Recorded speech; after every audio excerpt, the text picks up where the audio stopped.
기후변화에 대한 전 지구적인 논의가 시작된 지 이미 30여 년이 지났고 그동안 몇 차례 기념비적인 진전과 성취 순간도 있었지만 그렇다고 해서 미래에 대한 설득력 있는 로드맵의 작성이나 구체적인 국제적 합의가 확실히 이루어진 것은 아닙니다.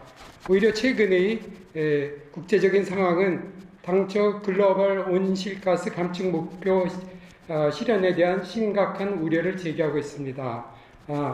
그러나 지금 우리는 미래에 대한 암울하고 비관적인 시나리오를 거부하고 희망의 불씨를 살려나가는 현실적인 대안을 제안하고자 합니다. 됐습니다. 그런데 그 기후에너지 문제는 너무나 광범위합니다. 기후에너지, 정치 기후에너지, 경제 기후에너지, 사회 기후에너지, 문화. 최근에 좀 급진적인 그룹에서는 기후에너지, 정의, 윤리 이쪽을 또 강조하고 있습니다. 그래서 너무나 광범위하기 때문에 저희는 될 수 있는 대로 우리가 1년 올해 제기할 수 있는 거를 하자. 이 문제는 1, 2년 새 해결되는 게 아니니까 내년 내후년에 또 좀 더 연구를 해가지고 할 수 있는 문제들은 이제 그때 더 의논을 해서 그때 또 그 전문가들 또 우리 회원들이 이제 얘기를 하면 되겠다. 그렇게 생각을 했습니다. 저희가 여기 굉장히 쓰여 있는 게 많은데요. 사실 저는 이제 이공계인데 우리가 이제 또 플랫폼이니까 이 품격을 위해서 어떤 그 자료들, 특히 현황과 그 문제 제기 이런 부분도 이제 만들었지만 또 시간도 있고 해서 저희는 이제 앞부분은 굉장히 빨리 지나가고 뒤에 있는 그 제안 부분만을 집중적으로 말씀드리겠습니다. 그러나 우리가 이런 거를 안 보여줄 수는 없죠. 평균 기온 변화. 여기가 1850년부터 2022년까지입니다. 제일 빨간색이 이제 2022년이고, 보면은, 전체적으로 이렇게 올라간 거, 지금 너무나 뚜렷하고, 평균 기온이 최근에 약 1.1도에서 1.2도, 올라갔습니다. 1850년에서 1900년 혹은 1950년까지 평균에 비해서 그렇다는 얘기입니다. 그래서 여러 가지 극한 상황이 발생했는데, 여러분들 많이 보셨겠지만, 이 부분은 좀 빨리 지나가겠습니다. 독일 라인강의 경우, 제일 왼쪽 위에 보면은, 굉장히 강폭이 넓고 이제 초록색으로 보이는데 2021년 사진이고 2022년에는 훨씬 더 좁아졌습니다. 이것이 이제 가뭄인 거죠. 그 다음에는 유럽에서 폭염. 밑에 보면 엘베 헝거스톤 여러분들 들으셨겠지만 과거에 우리 먼 조상이 거기에 돌을 강 밑에 나와가지고 여기까지 물이 말라서 이 돌이 보이면은 이거는 이제 큰 기근이 온다는 이제 표시인데 그거가 이번에 드러났습니다. 작년에 유럽 산불, 그다음에 캘리포니아 산불 사진. 제일 이쪽은 또 독일, 벨기에의 홍수들. 왼쪽 아래에 보면은 빨간색은 중국에서 이제 폭염이고 그 위는 또 동시에 같은 여름에 홍수가 난 엄청난 물난리. 그 다음 사진은 이제 파키스탄의 3분의 1이 물이 잠긴 대홍수입니다. 그리고 2022년에 이제 전 세계적인 큰 재난 지도를 보면은 이것이 특정한 지역에 국한된 것이 아니라 이제 모든 대륙, 육대지에 다 이렇게 일어난 것을 볼 수 있습니다. 이것도 안 보여드릴 수는 없습니다. 빨리 지나가겠습니다. 각각의 다른 대응 시나리오에 따라서 이건 이제부터는 이제 미래죠. 지금까지 전 슬라이드까지는 과거에 지금 작년까지 일어난 일이고 보면은 지구 이제 표면 온도가 그러니까 1950년 정도까지 이렇게 되게 봤을 때 비교해서 이제 지금 이제 작년까지 약 1.1 내지 1.2도가 올라갔는데 여러 가지 그거에 대응하는 시나리오에 따라서 2100년을 보면은 최대로 잘 대응을 할 경우에 1.5 내지 2 그 사이까지만 올라가는 거로 되어 있습니다. 그런데 어떠한 그 밑에 보면은 이 보라색으로 된 거는 거의 제일 위쪽이 굉장히 대응을 잘한 거고 이제 아래쪽이 대응을 잘 못한 건데 별 차이가 없죠. 이거는 2040년까지는 지금 아무리 대응을 잘해도 이미 발생한 거가 너무 많아가지고 별 큰 차가 없습니다. 1.5까지는 무조건 올라가는 거로 돼 있어서 이것을 정해진 미래라고 부릅니다. 그리고 그때 경우에 이제 최대로 잘 대응을 하더라도 2100년에 해수면 고도는 이제 최소 40cm 상승하고 돼 있고 그 다음에 이제 횟수가 지나서 이제 끝에 것만 빨간색만 보면은 2100년까지 갔을 때 그 시나리오에 따라서 최대로 잘했을 경우에 1.4인데 되게 1에서 1.8, 그러니까 1.5 정도에 억제하는 것. 그 시나리오에 따라서 1.8, 2.7 정도, 그리고 4.4. 이것도 대응을 하기는 한 겁니다, 사실. 그런데 이제 이렇게 달라지고 있죠. 그리고 옆에 보면은 해수면 상승이 이제 거기에 대응해서 나오는데 여기에 보면은 사실은 어떤 데에는 조금 부정확한 그런 그 숫자를 발표하는 그런 뉴스나 뭐 그런 어떻게 보면 약간 가짜 뉴스일 수도 있겠죠. 해수면 상승 숫자 자체는 뭐 몇 미터가 되고 이런 거는 아닙니다. 그러나 그 영향이 또 엄청나게 크다는 거는 사실입니다. 그래서 이것도 지나 보면은 이제 제일 그 왼쪽이 이거는 이제 각각 폭염, 집중호우, 가뭄에 대해서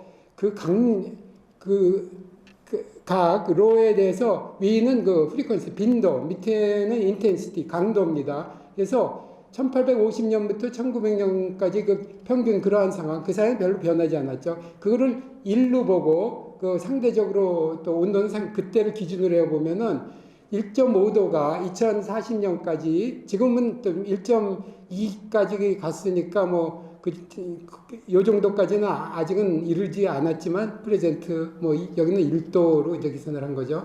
그러면은 빈도가 폭염에 의한 어떤 재앙의 빈도가 8.6배 상승하고 온도가 폭염 자체 그 온도 자체가 2도 또 상승하는 이런 거로 돼 있습니다.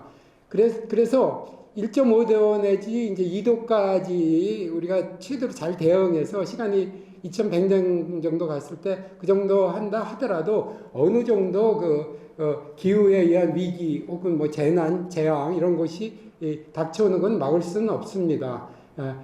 잘 한다고 해도 1.5 내지 2니까 지금 옛날보다는 빈도가 예를 들어 13.9라는 숫자 여기 하나 보이시는데 뭐 그 정도로 많이 일어나고 온도도 뭐 2.7도 올라가고 집중호우, 가뭄 다 거기에 뭐 이거는 다시 반복하지 않겠습니다. 그래서 온도의 조그만 차이 같은데 그게 지속적으로 축적되어 엄청난 결과를 초래하는 현상입니다. 이거는 과학이나 수학에서 보면 다 비선형 현상인데 그 온도 상승에 비례해서 재난이 늘어나는 게 아니라 기하급수적으로 이제 늘어난다는 거죠.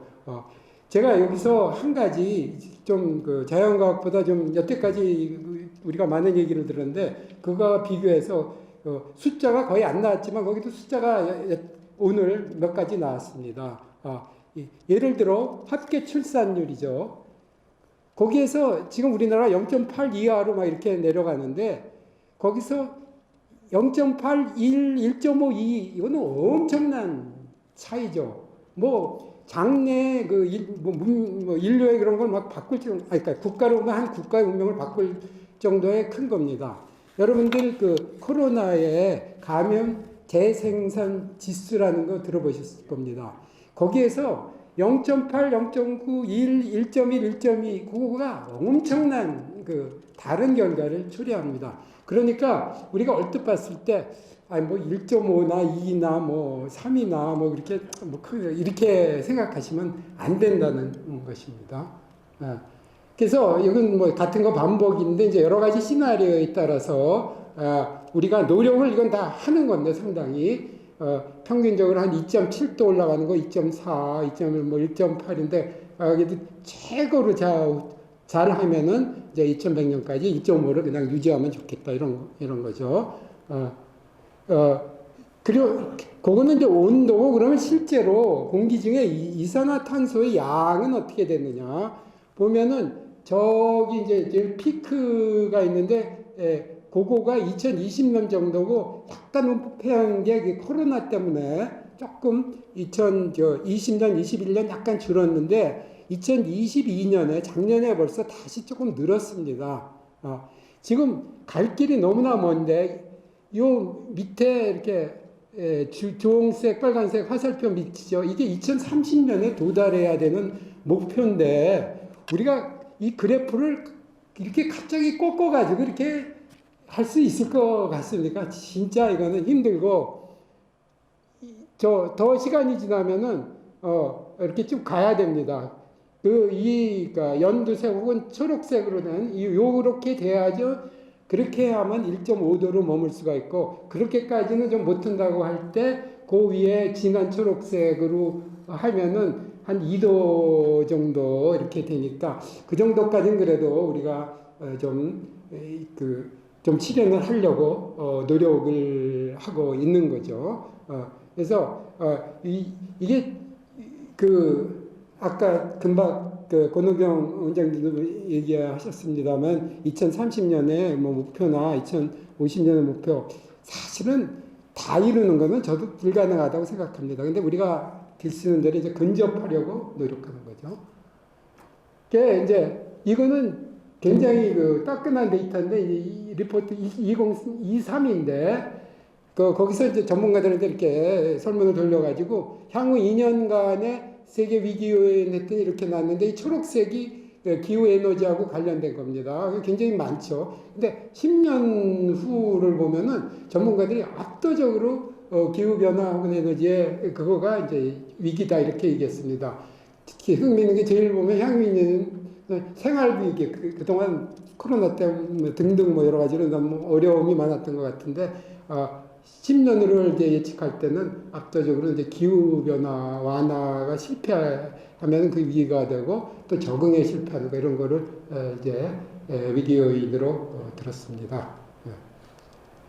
그래서 그 다음에 이제 진단으로 가면 우리가 이제 그 대응 방안에서 요 얘기가 다시 나오기 때문에 시간 절약을 위해서 이거는 빨리 넘어가겠습니다. 이제 1.5도 이하로 때 해야만 되지만 이제 힘들다. 우리는 이제 Nationally Determined Contribution을 제출을 했습니다. 이거는 뒤로 다시 바꿔갈 수는 없게 돼 있습니다. 원래 수정해가지고 뭐 적게 하겠다 이게 안 됩니다. 근데 2030년까지 40% 감축 목표는 뭐 아주 난망하고 그래서 저희 분과에서는 여러 의논을 하면서 어떤 기술적인 그리고 또 기업에서 주로 할 이런 거는 좀 나중으로 돌리고 일반 시민들의 사회적 수용성을 높이는 이런 쪽을 우리 지금 처음으로 하는 이 분과토에서는 이제 거기에 집중을 하자 그렇게 얘기를 했습니다.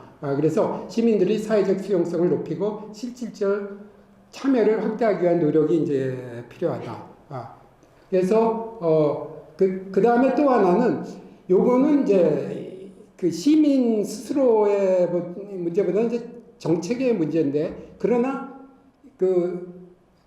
시민들도 피부로 느낄 수 있고 사실 시행하는 게 그렇게 어렵지는 않은 상대적으로 그런 겁니다. 뭐냐 하면은 미래 기후 전망의 근거에서 요 말 다시 설명드리겠습니다. 안전한 사회를 위한 사회 기반 시설 투자 확대 및 예방체계 구축이 필요합니다. 그러니까 안전 사회, 기후 재난으로부터의 안전 문제입니다. 이제 기타 뭐 여러 가지 문제가 나왔는데 역시 기업 참여, 뭐 친환경 스마트 도시 다 중요합니다. 그리고 사실 전기가스료도 현실화해야 되고 뭐 또 민영화 문제도 있고 그런데 지금 뭐 우리가 이런 거는 건드리지 않기로 했습니다. 나중으로 또 심도 있게 전문가가 모여서 의논한 다음에 하기로 하고 또 뭐 사용 후 해결로 이런 연구 저장 시설 그것도 논의를 빨리 다시 시작해야 되는데 이런 것도 일단은 그런 문제가 있다는 말만 하고 그래서 이거는 우리가 다루지 않았고 했습니다. 그래서 우리가 크게는 두 가지 제안만 하는데 하나는 그러니까 실제로 감축을 하기 위한 그러니까 시민이 뭐를 해야 되나 그래서 시민 참여를 하는 방법으로서 녹색 크레딧 제도라는 것을 우리가 제안하기로 했습니다. 지금 현재 녹색 프리미엄 제도라는 것이 있는데 이것은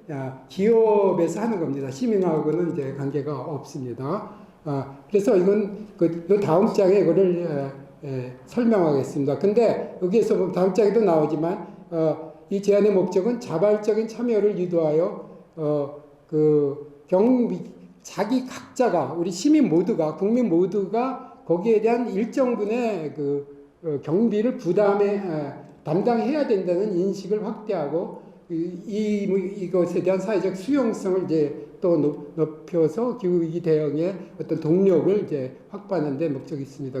그리고 실제로 유럽에서 그 중에 아주 조그만 일부가 시행되고 있는 예가 있습니다. 그것이 이제 그린 티켓 제도인데, 요거는 이제 다음 장으로 먼저 넘어가겠습니다.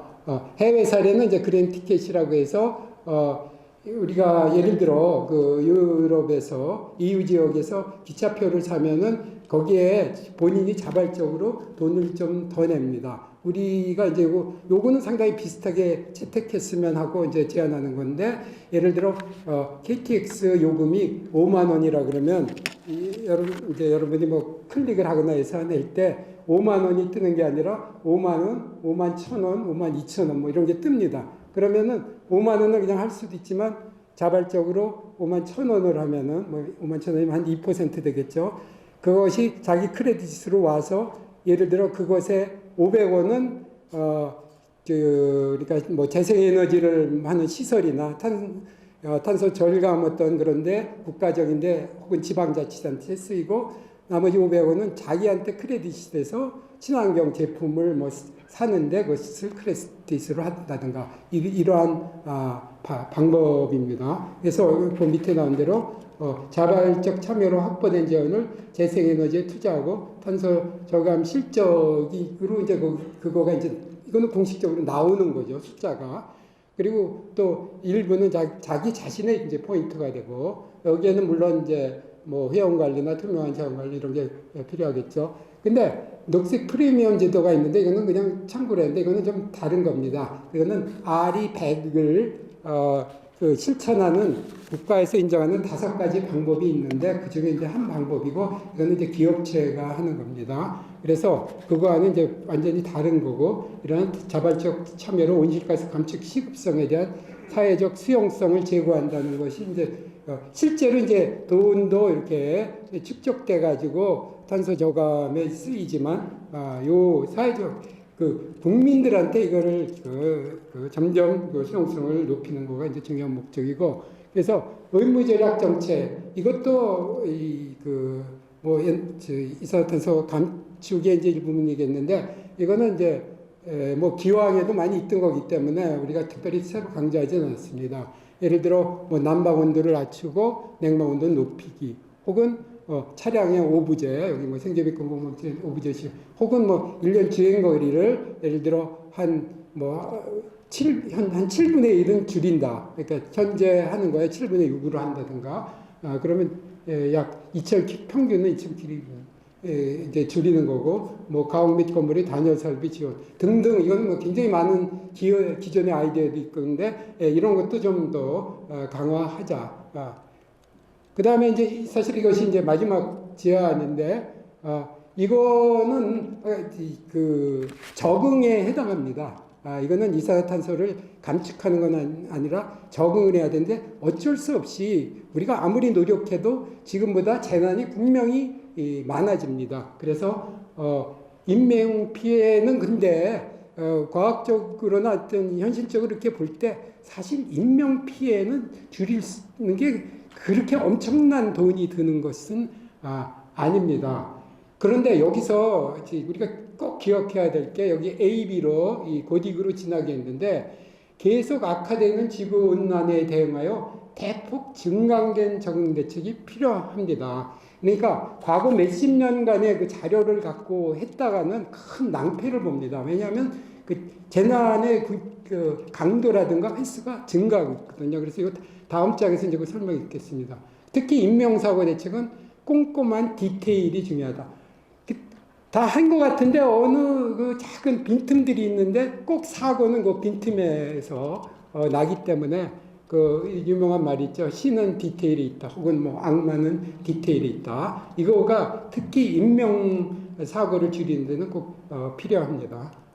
그래서 두 가지 이제인데 강남역 침수 사례를 보면은 여기에 이제 2022년 8월 8일 뭐 이렇게 나오는데 이거에서 이 왼쪽에 보면은 이렇게 강남역 일대 이제 물이 넘치고 위에 보면 이제 그 중부지방에 특히 이제 여기는 이제 충주를 예를 들었는데 그 다음에 환경 오염에 이런 홍수 이후 이제 집중 이후에 이제 예를 들었는데 사실 여기에서 우리가 꼭 기억해야 될 게 여기 보면은 2018년에 하수관고를 새로 완성을 했습니다.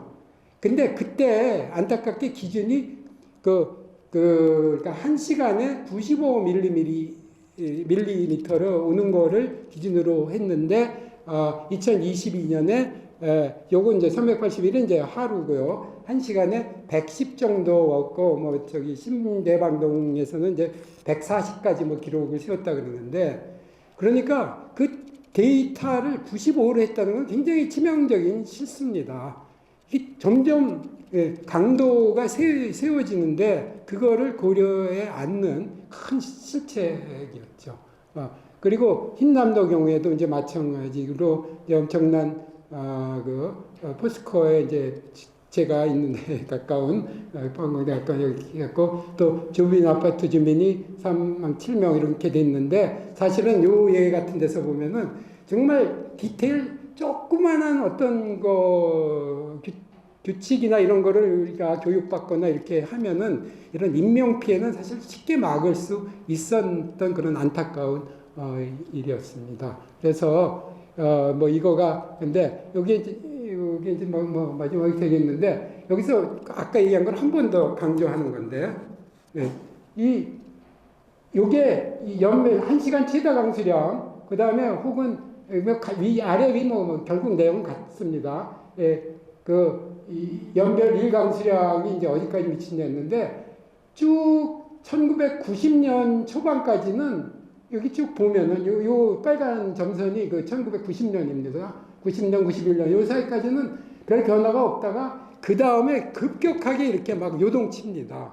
그러니까 미래 기후 전망에 따라 도시 및 연안지 홍수 발람에 대비하는데 이것이 이러한 어떤 과거에 뭐 이런 거로 하면은 안 되고 이제는 이미 기후변화, 지구온난화가 이미 일어났기 때문에 그런 새로운 데이터로 해야 된다는 겁니다. 그래서 이제 요약을 하면 본문과에서는 시민 참여에 중점을 두고 녹색 크레딧제의 에너지 의무 절약, 인명 피해 제로 시스템 구축을 제안합니다.